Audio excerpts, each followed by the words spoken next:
Okay, so what we're going to discuss today is how we must control our words. Okay. It's a negative commandment not to oppress one's fellow man with words. And it says in Vayikra, you shall not wrong one another. This means that we should not say to a penitent person, remember your original actions, or to the son of converts to Judaism, remember the behavior. Ask a matter of wisdom from someone who does not know any wisdom in order to distress him. And so any similar way of wrongdoing with words. Okay, so you're not allowed to, someone who's trying to do teshuvah, you're not supposed to remind him about his past life, or a convert about his origins. Okay, that's pretty self-explanatory. Then it says here, number 50, 49 and 50, it's a joint mitzvah. Mitzvah lo aseh, I think it's a negative. Yeah, lo aseh. It's a negative commandment not to oppress a righteous proselyte. That means proselyte is another word for convert, with words. And it says in Vayikra, in Shmot, it says, and a ger you shall not wrong. It is likewise a negative commandment not to wrong a righteous proselyte in matters of monetary value. Since Scripture adds, neither shall you oppress him. These prohibitions are in addition to the negative precepts that admonish us about the rest of Jewry, which apply equally to converts. Okay, I think that's because the thing with converts and also widows and orphans, these are vulnerable people, and who very and you got to be very sensitive with them, and you got to treat them with sensitivity, and we need to use our brains and emotional intelligence and think. We need to think before we speak anyway. And the Reit Levat Tanzas Zatzal and Rabbi Goldfeiner, I didn't know that well, they were masters of thinking before they spoke. And amazing people. I know we did when Rabbi Tanzer passed a few months ago, we did a thing for him, but this is one of his, you just know how to suss up a situation and know how to speak to people. But so just continue with that. Let me just do one more, because what I just said there. Okay. It's a negative commandment not to inflict suffering on any widow or orphan. And it says so. It says you shall not afflict any widow or fatherless child in Shmot. I can't hear you. What the hell? And it explains, if they are wealthy, even the widow, even the widow of a king or his orphan children, it is necessary to treat them with respect. One is not to cause them distress or anguish to their hearts with harsh words. He is to be more protective of their property than of his own. If anyone brings them to rage or brings anguish to their hearts, and all the more certainly, if he strikes them or curses them, he violates this prohibition, and his punishment is given explicitly in the Torah. Then my wrath will burn, and I will and attends to all his needs alone, like other until he grows up and attends to all his needs alone, like other adults. It is permissible to chasten them in the learning of Torah or a craft, so as to guide them in a straight and decent path. Nevertheless, one should be solicitous with them, to rear them slowly and patiently with kindness and compassion. And sensitivity, that's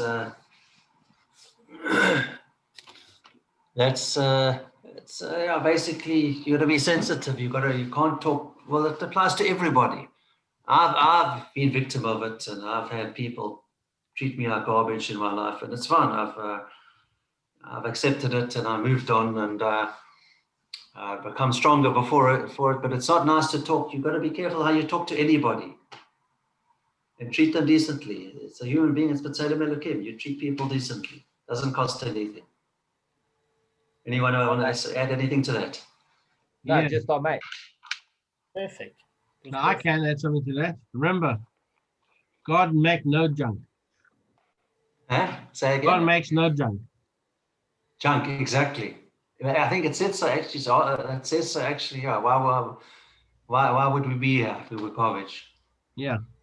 We were defective. See, I think it relates back to yesterday when we were talking about how we talk to ourselves. a lot of the time we talk to ourselves, it's actually far more destructive than what other people say about us. Because I mean, because we take more seriously what we say than what other people say. But it's inside your head. Yeah. Everybody's, Yeah. so this Yeah, is I sort of think I know relaxed where you're going with yesterday. this. That basically, you got to people have got a tendency of criticizing themselves or undermining themselves Yeah. and being overly critical. I do that. I've got a I problem. do I that did also it the all the other day. time, and up until Yeah, yesterday, I realized it was actually a bad thing. I mean, you kind of know it's bad, but you don't realize it's a prohibition. And I didn't realize till yesterday talking to myself badly was a prohibition. I just thought that's what I always did. And after this, I've been catching myself doing it. And I've been trying to correct my way. So I learned something yesterday that was very important that could be life changing to me, and probably is going to be life changing to me. well, well, yesterday I raised that thing and Damon shot me down correctly, so because it was big time Lashon Hara when I said I wasn't for the past 5 years. I let the TV on. I switched it on before Shabbos and let it run all the way through without changing channels. And he said it's not in the spirit of Shabbos, which is correct. And that's the answer that eventually switched me off it. Somebody else told Yeah. me that it's not in the spirit, I've so I done that stopped once doing or it. twice as But I well. was I I was don't like doing it. it, but it was Lashon Hara because I was telling. I'm using this as an example because it's a good practical Mm. example.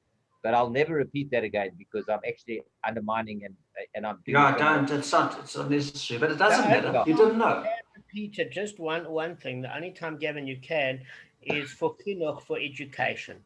So if you know somebody's keeping Shabbos, what you can say to them is, bad. You don't want to get in and get out very quickly. There's a transitionary period. I Gradual. myself, when I was going through it, took time to adjust and acclimatize so it became part of my lifestyle. And if you do something too quickly and it's not part of you, you'll drop it. It's almost like going Yeah. back to gym and thinking you're going to be Arnold Schwarzenegger instead of realizing you're Woody Allen, and it takes a little bit of time to put some muscle on. And it's the same thing when keeping Shabbos. So if it's for chinuch, you can. Mm. But even if you do so, do not speak of yourself in a disparaging way, Mm. but merely as a growth point in saying that this is the steps and procedures that I needed to go to acclimatize in order to keep my priority of keeping Shabbos. That way, it doesn't make you look bad. It makes you, in fact, look quite sensible. But And wean catching yourself off things yourself. gradually. And you know what? Everybody's growing at a different rate and doing different systems to get there. But eventually you get there in the end. I agree. Kevin, funny enough, what you learned today is going to be one of the brises we're going to learn today about the poor and the field of the pair, the Yes. field for the poor. So you couldn't have chosen something better. Mina Shammai, that's why now Hashem chose you to give this over today. And Okay. let's start the Gemara. You'll see we'll actually hit this part in the Gemara Okay. share. Okay. Exactly what you're talking about. Sensitivity. Yeah, that's right. All right. We are on page 28A3. We started it yesterday. I'm just going to do a quick summary. Come learn a proof from the following Mishnah. And if you want to see where that Mishnah is, I'm going to share the screen, guys. Okay. Just give me one moment.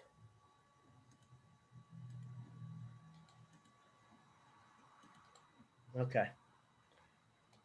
In the case of one who had a public thoroughfare passing through his field, and he appropriated it and instead gave the public an alternative thoroughfare on the side of his property.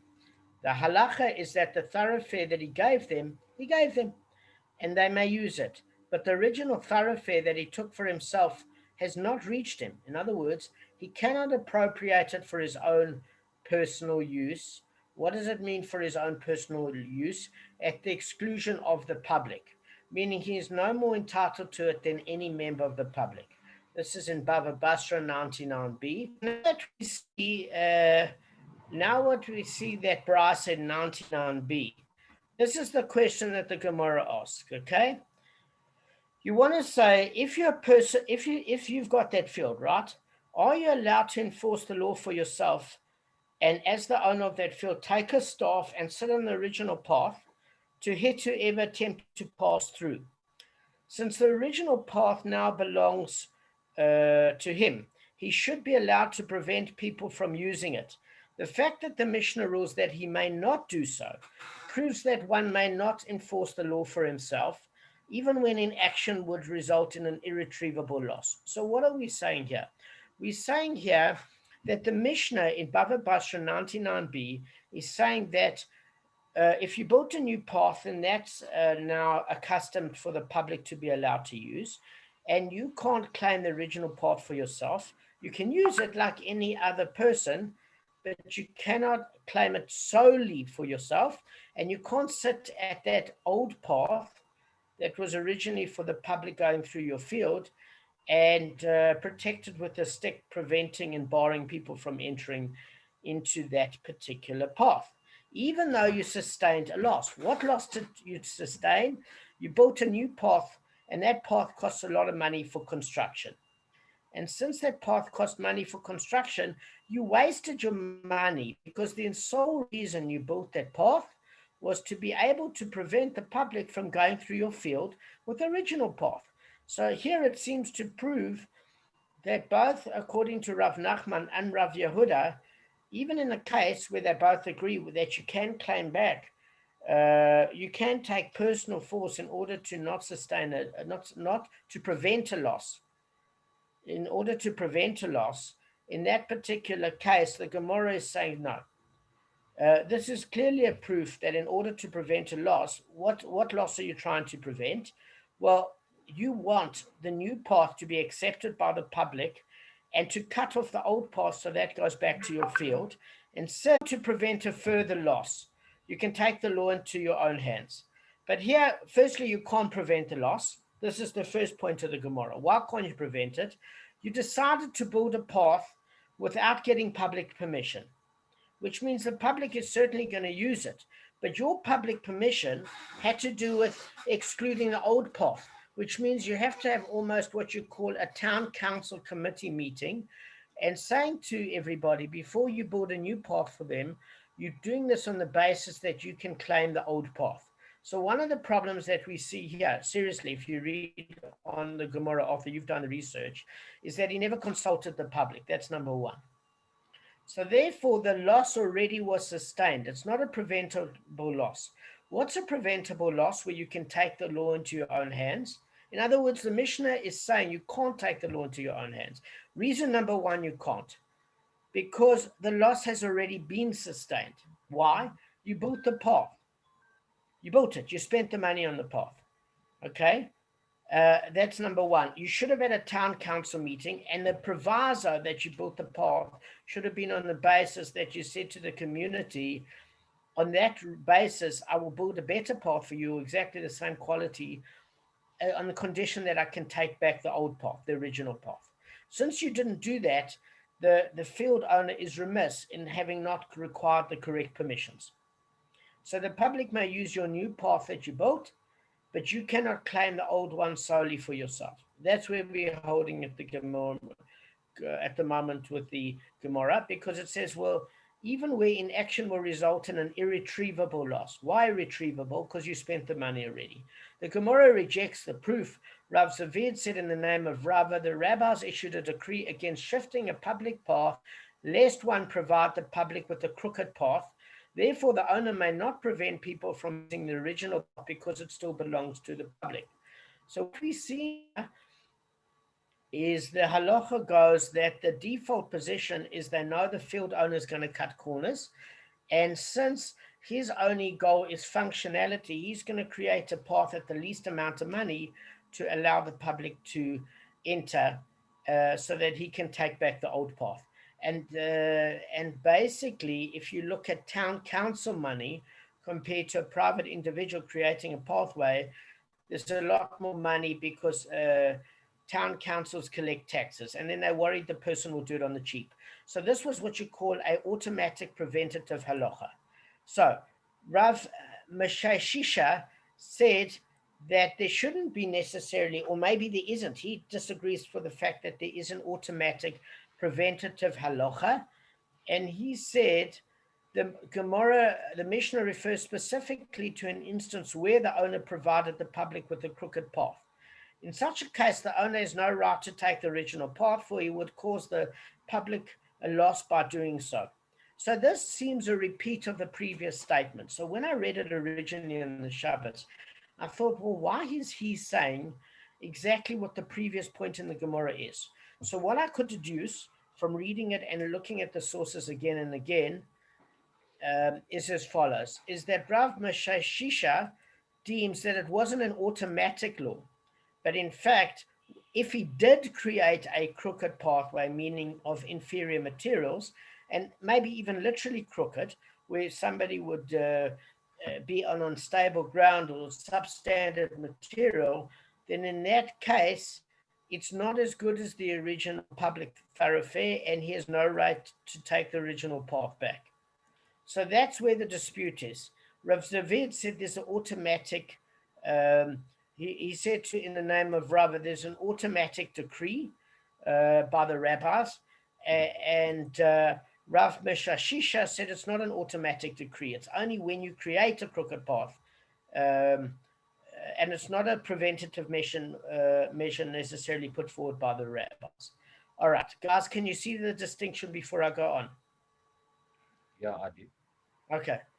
All right. It's not so. What do you mean preventative measure? All right.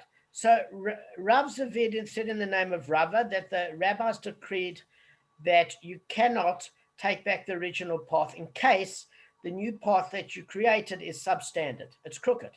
It's not of the same quality as the What do you mean original take back?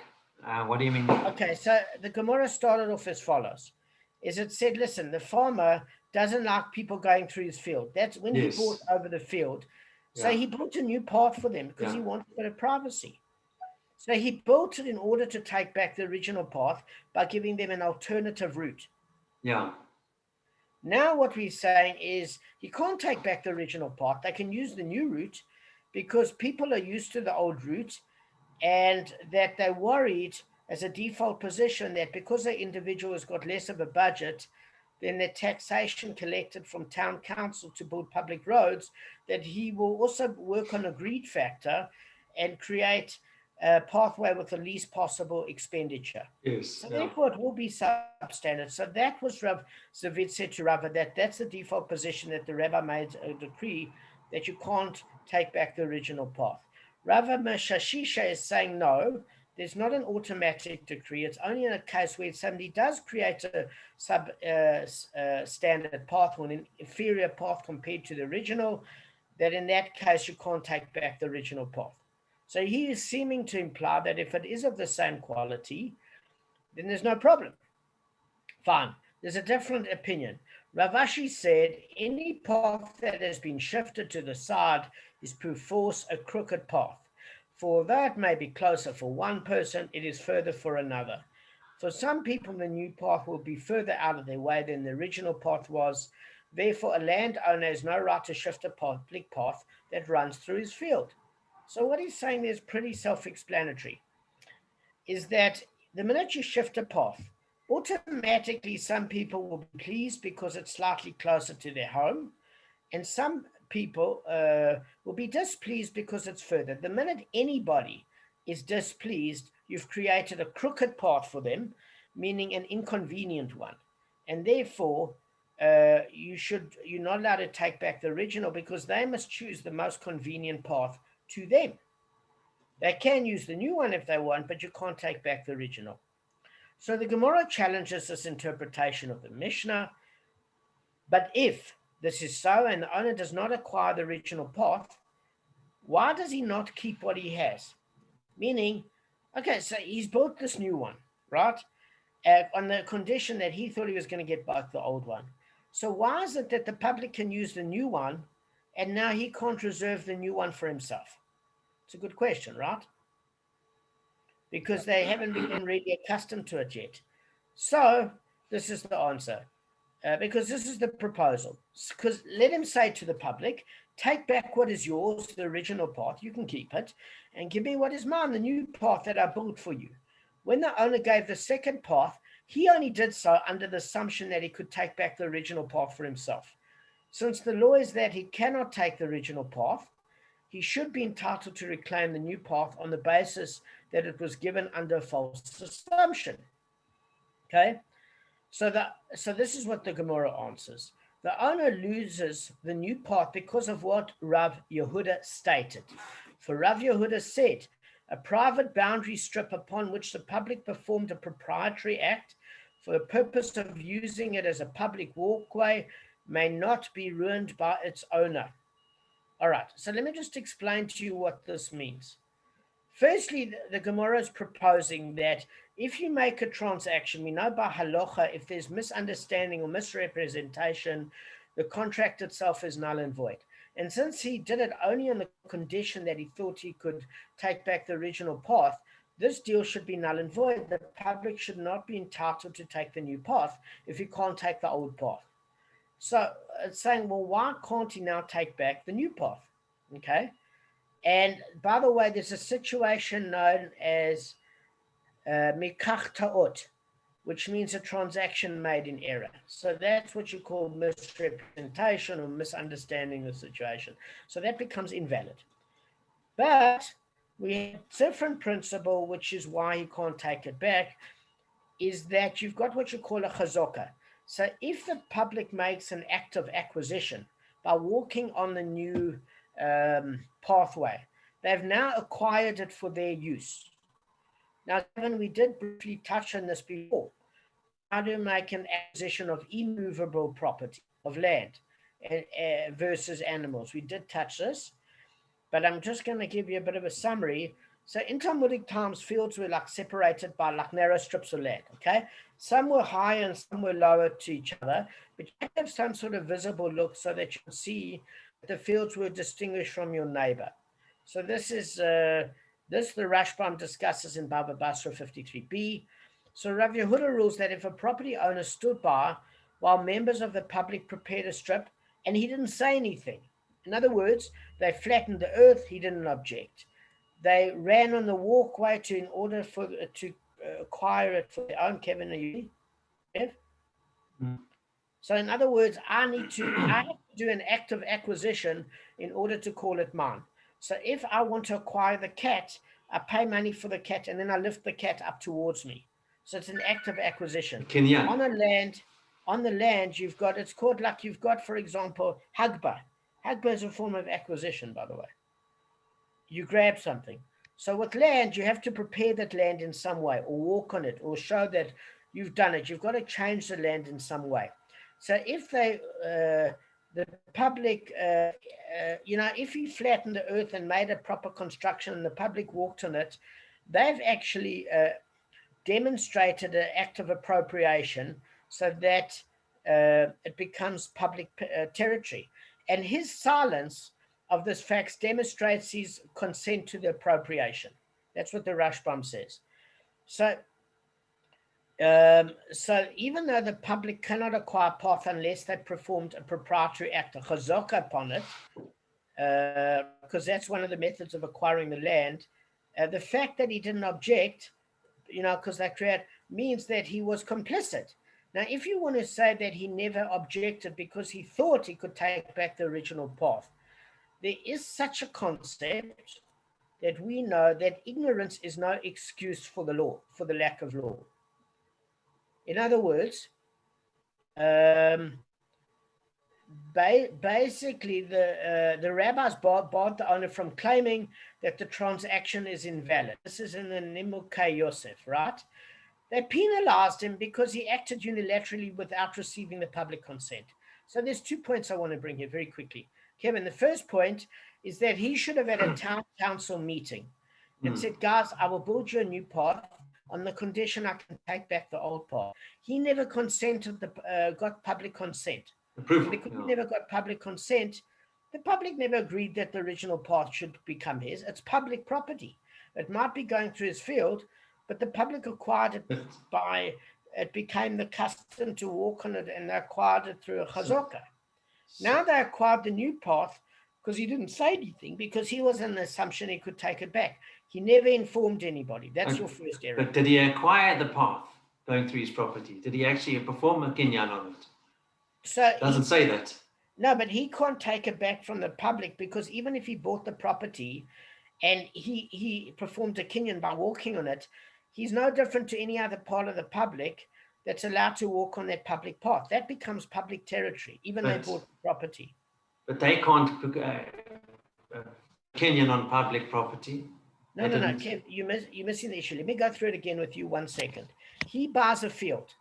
Now, that part of the field is a public walkway. Like I know, for example, when I used to walk to a friend of mine for Shabbos in Emmerensha, they stayed in Emmerensha near Tanner Road. And by the Emmerensha, those gardens, I don't know what they're called. Botanical gardens, yes. Botanical gardens. There was a public walkway and it would walk past somebody's house and he'd have a blocked off wall. So basically, sometimes when you buy a property, you buy it on certain conditions. One of the conditions is the mineral rights remain the property of the government. Yes, okay. One of the rights there is that if you bought a public property and it was used as a public thoroughfare, you couldn't prevent the public from using that thoroughfare. It's like mineral rights because the public was used to it. Now, if he wanted to create an alternative path for the public, he should have had a town council meeting, gotten consent and said, I will spend money on a new path, providing you stop using the old path. Before I spend the money, can I have a consensus if you agree? It's only with public consensus that he could do such an act because it was explicitly known that the custom was to walk through that field. It wasn't hidden. When he bought the property, everybody knew you could walk through the field. Therefore, he gave consent when he bought the property because it was public knowledge. Yes, okay. So now what we're saying is he can't take back the original path. Why? Because he never consulted the public in terms of a town council meeting. That was the condition that he's building a new path. So once he built the new path, he can't say, no, I only built the new path to take back the old. And he can't say, I misunderstood, so the deal is null and void. Nobody asked him to build the path. He went on it out of his own volition. Without approval. Without approval, without permission. So they say, fine, once you built it and people walk past it, now they've done a chazaka on the land. Now they've acquired a new path. Now you can't inconvenience the public and take it away from them. What if you say, no, there's misrepresentation? If you never consulted the public, it's your error. If you never studied the law, it's your error. In other words, I've got terms and conditions in my contract stating it is acknowledged by your signature that you've read and understood the clauses overleaf thereof. And please note, any failure of comprehension on your part should be addressed before signing these terms and conditions. Signing of these terms and conditions is acknowledgement of agreement and understanding. Fine. So if he signs it and it goes to court and he says, I didn't understand it, you can say, hang on, didn't you understand the basic English that you've agreed that you've understood it by signing it? It's not in gobbledygook. And that so that's exactly the fact. If you don't investigate the law and you do something unlawful, you can't claim misrepresentation because you were ignorant. It's the same thing when we daven on Yom Kippur, where it says you think you're not going to be punished because you want to say, oh, I didn't know of the law. Ignorance is no excuse. You should know better. It's just like a child, unfortunately, it's a consequence, it's not a punishment. Puts his hand on a hot stove. Just because he didn't know it wasn't hot doesn't mean he won't get burnt. Ignorance doesn't prevent consequence. Okay? So let me just go on further quickly. So basically, because he didn't raise any objection, it is assumed that he ceded it to the public. Therefore, by claiming afterwards that he gave the path on condition that he take back the original path isn't acknowledged because he never consulted the public and should have been aware and investigated the law before expending any further money. All right, good. Okay, Shkach, but then it mentions a crooked path. So the path that he created was not similar. He should have created a path that was almost identical or as close to the one that he acquired, the public one. Okay, so there are three arguments that come up there. There's the rabbinical decree, which Rav Zavid says, that said that there's an automatic halachic prevention to be able to take back the original path.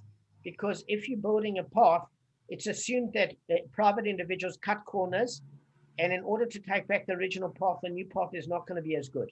Because when you're using government tax money and somebody isn't using their own money, they're not as emotionally charged, and they're not going to cut corners to save money, because you always cut corners when you're doing something sometimes for the public, whereas when you're buying your own thing, you don't mind spending money there. That's part of the human condition. So Rav Savid said that's the automatic halacha. It's preventing somebody from taking back the original path, because they know people don't build a new path as good as the old because it's costing them money. Rava Meshashisha turned around and said, no, that's not the automatic default position of halacha. That only counts if he does build a substandard path. Either it's literally crooked or it's substandard materials or etc. So that was that argument. It's only if that happens and there's not an automatic halacha, then he can't take back the original path. And Rav Ashi turns around and says, no, listen, even if the path is stunning, it's going to inconvenience certain people. A new path is always going to be further for some people and closer for others. So the minute it's further for, let me just finish, further for some people means a crooked path, meaning an inconvenient path. And that automatically renders you can't take back an original path, which might be closer to some people that are used to it. Then the fourth argument is saying, okay, so that's fine. But then if it's a great looking path and it's exactly equidistant and you manage to do some sort of miracle that it's not 1 millimeter here or there and it's perfectly convenient for everybody, etc., why can't you take back the original path? And the final argument is that, well, you can't, because people like the old path that they used to, even if it's not closer. It's habit. And since you never consulted the public that you only built a new path on the basis of taking back the old, they can use a new path because they've now made a chazak on the land, so they've acquired it by getting used to it and taking ownership by using it. And you can't take back the old. Why? Because you never got public consent for it. Nobody agreed. And your misunderstanding of the law, or you jumping to conclusions thinking you could take it back, is your stupidity. And that's how we ended this. What was your questions? That's a joke. So was he off the derrick on this issue, Damon? Yeah, he's off the derrick. Guys, we need I just need 6 minutes from you, then we finished. No, it's actually okay, because I've got some up. It's almost I've finished 3 or 4 minutes before 10:30. It's fine.